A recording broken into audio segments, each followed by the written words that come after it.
then they are going the opposite direction of a woman who was kidnapped and now she's back, but she's headed the other way and everyone's on edge. Sarah Larimer writes, when en route to Fort Laramie the second afternoon, July 29, our encampment was in an extensive grove, and while some of our men were rambling about, several shots were fired at them. This is Sarah Larimer's family shooting against the Ringo Company, who had just also been attacked. Supposing this an attack by Indians, they returned the fire, causing quite a sensation in camp. Fortunately, the timber proved a shield and no one was injured. The invaders were travelers belonging to an emigrant train corralled just beyond the woods. They were en route for the Pacific coast, and with it were some aged persons and many children. Fearing another robbery or another attack, Martin Ringo and all other men in the Ringo Company are exhausted on the morning of the 30th from double guard shifts all through the night. America writes, males, young and old, had guard duty to perform, and this fatigue is what takes a tragic toll on the Ringo family.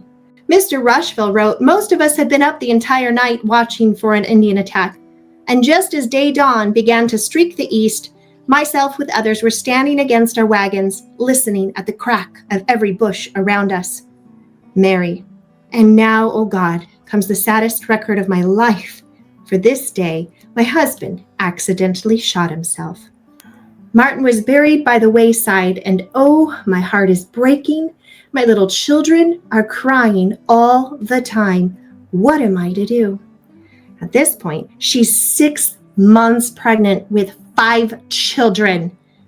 And then America writes, speaking of what do you do, Mary?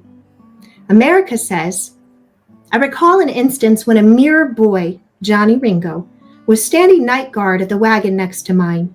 He was so exhausted by the heat and fatigue of the day's travel that he would fall asleep at his post. And at intervals through the night, his watchful mother would arouse him from a gentle call from the wagon.